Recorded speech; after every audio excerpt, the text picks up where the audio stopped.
tudo bem com vocês? Vamos conversar mais um pouquinho? Hoje o assunto é muito interessante.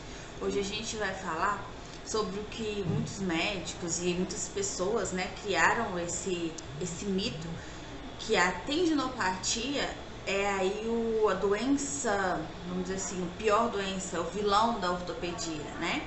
E hoje a gente vai mostrar para vocês que não é bem assim que as coisas funcionam. A tendinopatia acontece, existem diversificações dentro das doenças da tendinopatia, mas ela não é a coisa mais incapacitante que pode te acontecer, tá? E a gente vai explicar que ela sim, ela tem tratamento. Um diagnóstico de tendinite não significa que você terá aquilo pro resto da vida.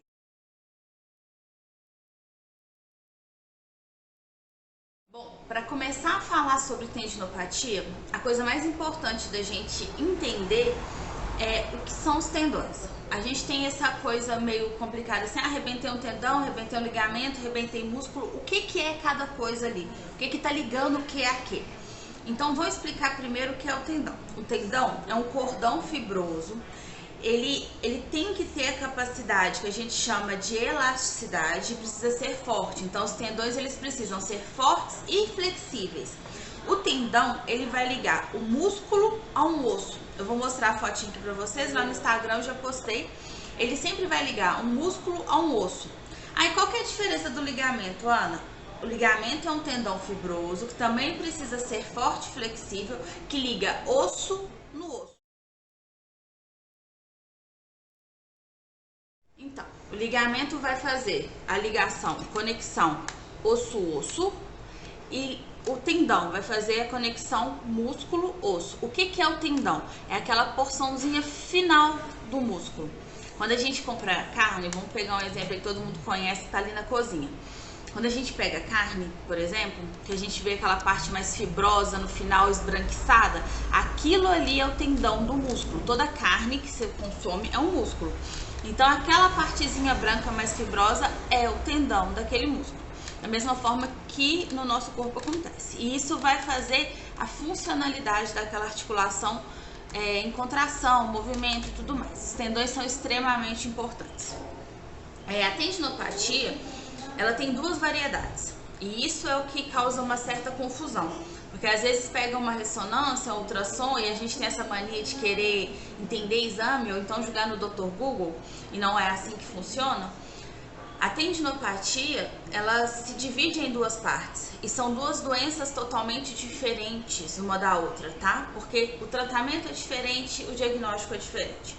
A tendinite, que é o mais comum da gente ver, ela vai ser uma inflamação do tendão de forma aguda.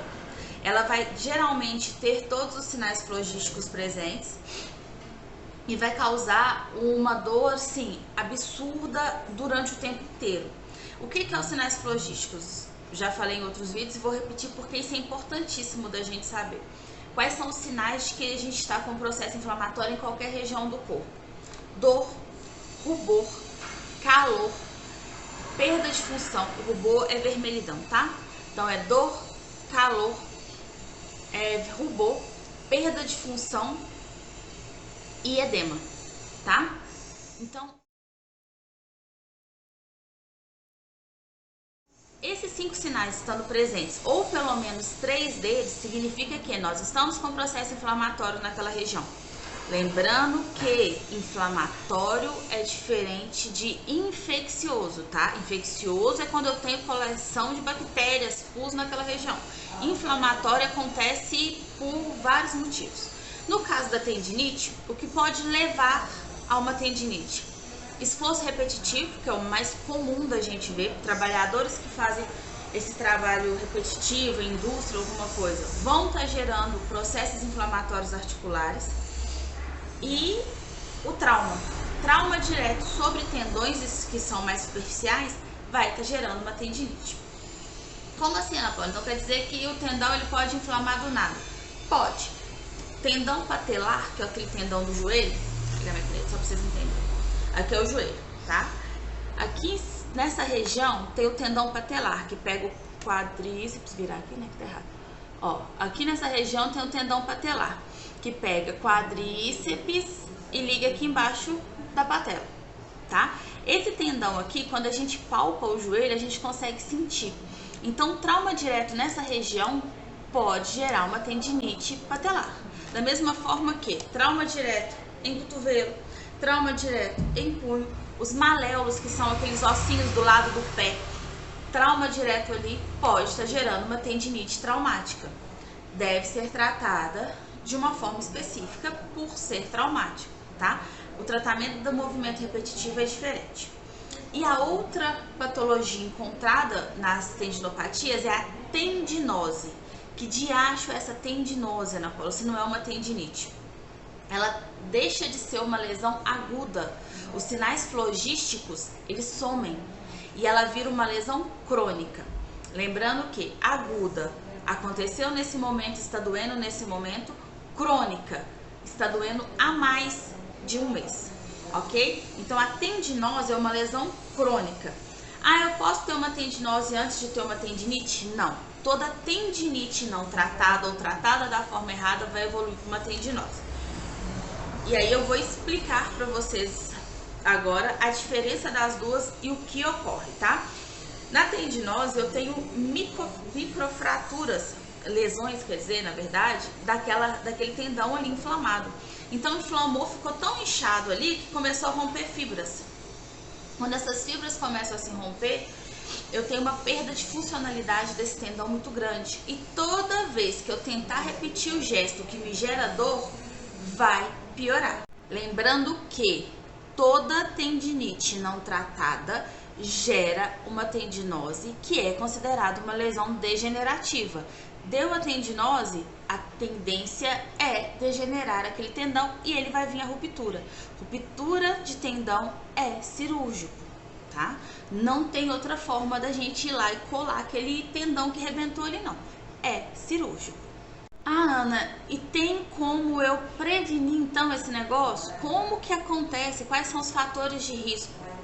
Vou explicar pra você. Fator de risco para tendinite, fora a traumática, que não tem jeito a gente prevenir, né, gente? Eu, pelo menos, sou estupidamente desastrada. Trombar, pra mim, é um trem mais normal. Andar cheio de hematome roxo, pra mim, é uma coisa cotidiana. Então, o que a gente precisa atentar para melhorar isso aí? Uso excessivo do tendão. O uso excessivo do tendão vai gerar inflamação. Ah, Ana, então sempre? Não, não é sempre. E aí vem a parte mais importante da história que a gente vai contar daqui a pouco. Descobrir a causa. Aumento de carga súbita. Isso aí a gente vê muito em academia. A pessoa nunca fez atividade física, começou na academia hoje, quer fazer o mesmo peso do coleguinha que tá lá há um ano.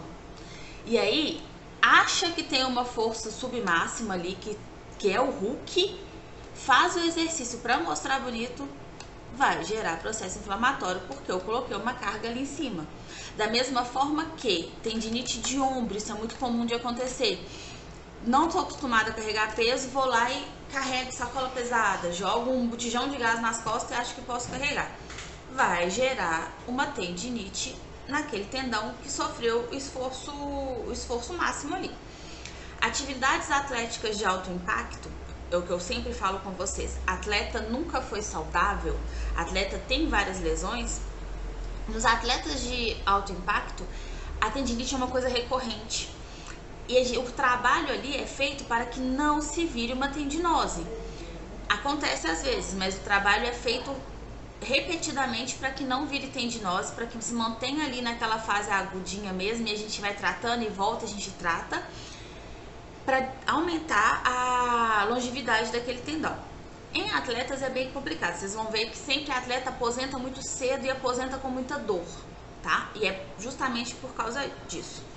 Fatores intrínsecos. O que eu sei dos fatores intrínsecos? Pessoas que já têm uma predisposição articular para sobrecarga de tendão.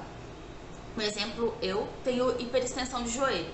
Trabalho muito a musculatura posterior, eu faço um treino em academia específico para trabalhar isso, mas eu sei que se eu ficar muito tempo sem treinar e sem fortalecer, minha patela, meu tendão patelar incomoda por conta dessa extensão, né, exagerada que eu faço. Da mesma forma, pessoas que têm frouxidão ligamentar ou que têm encurtamento severo vão ter uma tendência maior a lesionar os tendões.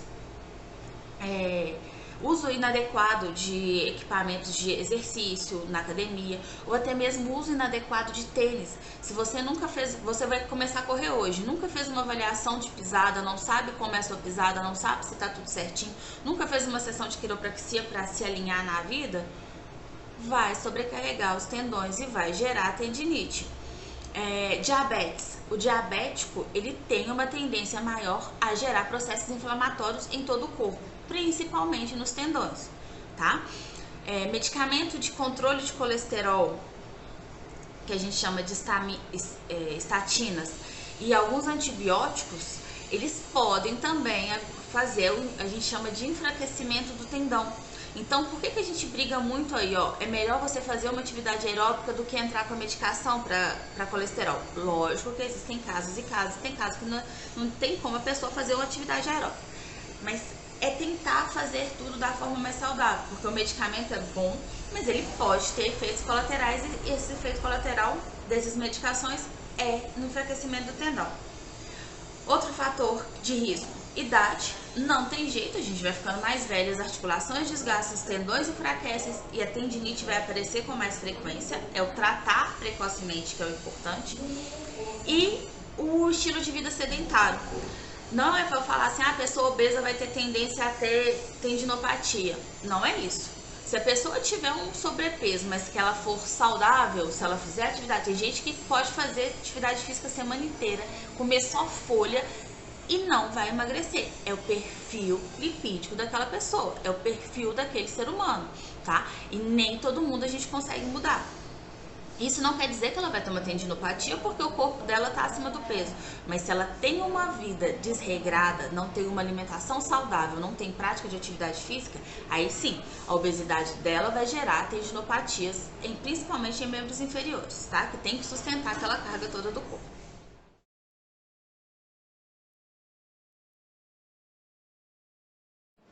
Vamos para a parte mais legal dessa história, né? Ana, então todo mundo vai ter tendinite um dia? Depende. O que a gente faz numa avaliação de fisioterapia? Agora a gente vai falar sobre avaliação e tratamento. O que a gente vai focar na avaliação de uma paciente que chega para mim com diagnóstico de tendinopatia? E às vezes ele chega com dor só, porque muitos pacientes vêm de primeiro contato. E aí, quando ele chega com dor, a gente consegue fazer o diagnóstico dessa tendinopatia. Muitas vezes, na palpação, a gente já consegue determinar, tá? Quando a gente não consegue, a gente pede um exame de imagem só para confirmação. Ou quando a gente acredita que já é uma tendinose com processo de ruptura, a gente pede o exame também para a gente confirmar qual a porcentagem de ruptura daquele tendão. Porque nos casos iniciais, até 30%, a gente consegue tratar na físio, fora isso é cirúrgico. Então, como é que a gente vai ver? A gente vai fazer uma avaliação específica, do mesmo jeito que eu faço a avaliação da quiropraxia. Eu preciso saber como que está a função daquele corpo. Se está tendo contração efetiva, se ele tem movimentação livre das articulações, se está tendo erro de dominância muscular, se os músculos estão trabalhando na forma certa em determinados movimentos. Muitas vezes a gente olha de forma ascendente e descendente, porque, por exemplo, uma tendinite de glúteo, ela pode estar tanto relacionada a uma alteração cervical, quanto ela pode estar relacionada a uma alteração de pisada, e não tem nada a ver com o quadril especificamente, mas ela pode estar ali no quadril também. A gente precisa, em todos os casos de patologia, descobrir onde está a lesão primária, tá? Achou lesão primária, é fácil tratar cadeias, é fácil tratar o corpo. O mais importante é isso. O que é o erro que muitas vezes se comete? Tem uma tendinite no ombro. Muito comum, é a que a gente mais vai pegar. Tem uma tendinite no ombro. Beleza. O ombro é a nossa articulação que faz uma gama de movimentos maior. A gente faz tudo com esse ombro. Ele vai para frente, para trás, para o lado, gira. Então, a tendência dele inflamar é muito maior do que qualquer outra articulação. A gente pega muita tendinite de ombro. Onde está o erro no tratamento e no diagnóstico da tendinite de ombro? A gente esquece que no ombro não tem só manguito, que são os 5 músculos de estabilização aqui. O ombro tem músculos que são biarticulares, que fazem articulação cervical, que fazem articulação com a nossa lombar, O grande dorsal, que é o músculo que pega todas as costas aí, quando a gente vê a pessoa que é muito malhada, aquela asa que se forma nas costas da pessoa, ele tem inserção na cervical, ele tem inserção no ombro, ele tem inserção no quadril. Dessa forma, é a coisa mais mágica do corpo. Uma lesão de quadril consegue lesionar o ombro, consegue atrapalhar o movimento do ombro. E vocês têm noção o tanto que isso é sério? Porque aí o paciente chega pra gente com esse diagnóstico e a gente foca só no ombro e a dor vai e volta, vira uma tendinose e a gente não tem resultado. Eu preciso achar a lesão primária sempre, tá? E se você chega para um profissional e ele fala, você tem uma tendinite no ombro e foca o tratamento no ombro, vai fazer infiltração, não vai melhorar. Em 80% dos casos, a lesão primária não é ombro, é alguma articulação que está gerando a sobrecarga ali. Muitas vezes cervical, muitas vezes quadril e às vezes da pisada. É preciso avaliar a pessoa como um todo, tá? Vou dar um exemplo aqui de uma paciente que eu atendi na semana passada. Ela chegou com um torcicolo totalmente travada, não mexia para lado nenhum. Foi o primeiro contato, ela não chegou a ir ao médico, ela veio direto aqui porque já é uma paciente minha antiga. E ela chegou com esse torcicolo. Quando eu peguei para avaliar, ela não ia deixar eu encostar nesse pescoço dela. Ela não ia deixar.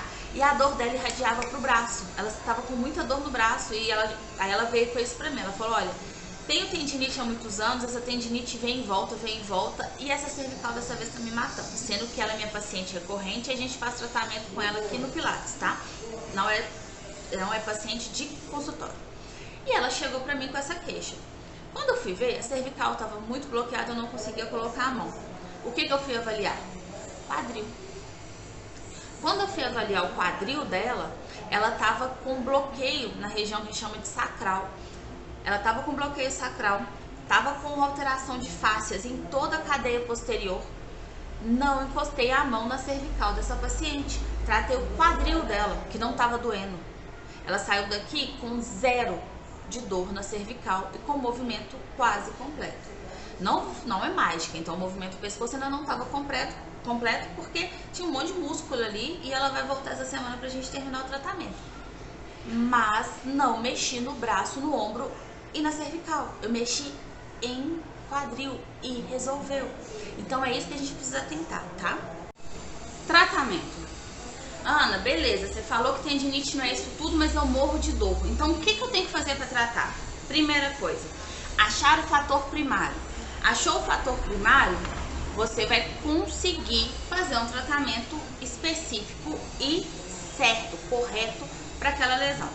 Segunda coisa, lembrar que tendinite e tendinose são tratadas de forma completamente diferente. Ana, mas quem que vai fazer isso? Você vai fazer uma avaliação muito bem feita e minuciosa com um ortopedista ou um fisioterapeuta. Lembre-se que você não tem a necessidade de ir diretamente a um ortopedista.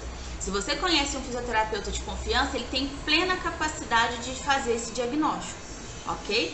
Então procura um profissional da sua, né, vamos dizer assim, que você goste, confie e relate a dor. Ele precisa necessariamente encontrar a causa, achando a causa, gerar o tratamento. Ah, então nem sempre eu vou precisar mexer no ombro? Não é bem assim. A gente vai mexer no ombro, mas ele vai ser secundário se aquela não for a lesão primária. Pode ocorrer de ser a lesão primária? Lógico que pode. Uma pessoa, por exemplo, uma escovista de salão, que fica fazendo lá esse movimento o dia inteiro, pode acontecer da lesão dela ser primária no ombro, por excesso de uso daquele tendão, tá? Mas em muitos casos, por exemplo, uma paciente, vou pegar um caso que eu tenho, a paciente já tem tendinite de ombro, mas ela trabalha como marketing, né? Ela usa aqueles, esqueci o nome? Daquele trenzinho aqui, ó, pra atender o povo o dia inteiro, fica lá no telemarketing. A lesão dela primária de ombro, não, a lesão primária dela é cervical alta, porque ela fica aqui, ó. Computador o dia inteiro. Computador aqui, ó. A lesão dela primária é cervical alta, que gera inflamação no ombro. Onde que tá o tratamento? Tá na cervical. Tá nas funções da coluna. Tratei coluna, consegui liberar ombro. aliviar a dor. E aí eu vou entrar com fortalecimento daquele tendão para não voltar a acontecer as tendinites. Ana, sempre vai ter que fortalecer? Sempre. Não se trata tendinite com gelo, calor, TENS e ultrassom. Tirem isso da cabeça. Profissionais que estão me ouvindo aí e seguem esse protocolo, pelo amor de Deus, atualiza. Porque não tem tratamento que vai dar resultado dessa forma. Tendinite se trata com fortalecimento de paratendão, que é a porçãozinha final do tendão ali. Eu preciso fazer reforço muscular com essa pessoa, eu preciso melhorar a mobilidade, eu preciso fazer treino de mobilidade, eu preciso alongar essa pessoa. Trabalhar as fáscias, trabalhar a cápsula, eu preciso trabalhar como um todo. Esquece o foco no tendão. O tendão tá inflamado? Tá, mas eu preciso tratar o resto para esse tendão desinflamar. Medicação ajuda? Com certeza. Se eu tô com um paciente que eu não consigo encostar a mão nele porque ele tá com um quadro álgico agudo, vamos entrar com a medicação, vamos tirar a dor desse paciente para que ele tá sofrendo. Eu não faço mágica. Entra com a medicação. Eu hoje trabalho com a osteopatia, com a osteopatia, mentira, com a fitoterapia, trabalho com florais, trabalho com aromaterapia, cromoterapia, laser, trabalho com tudo isso para ter uma gama de fazer esse meu paciente ter uma analgesia.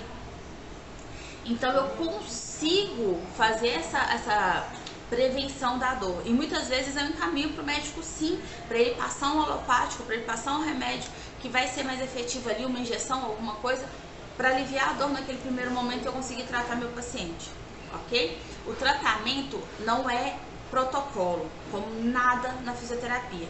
O meu tratamento de tendinite é diferente do tratamento da fulana, que é diferente do tratamento da ciclana. Se eu chego em um local onde todo mundo que é tendinite está alongando, fortalecendo e fazendo o mesmo exercício, está errado. É batata que vai falhar o tratamento. Então vamos nos atender a isso, tá? Tratamento de fisioterapia precisa ser específico para cada pessoa, ok? Então vamos tirar isso da cabeça de que tendinite é o fim do mundo, que tendinite é incapacitante, que tendinite vai fazer essa pessoa sentir dor para o resto da vida. Não é assim que funciona, ok? Em caso de dúvidas, tô com dor, não sei se é tendinite, não sei o que, vem para fisioterapia, procura o profissional, tire suas dúvidas, busque informações concretas sobre o que está acontecendo.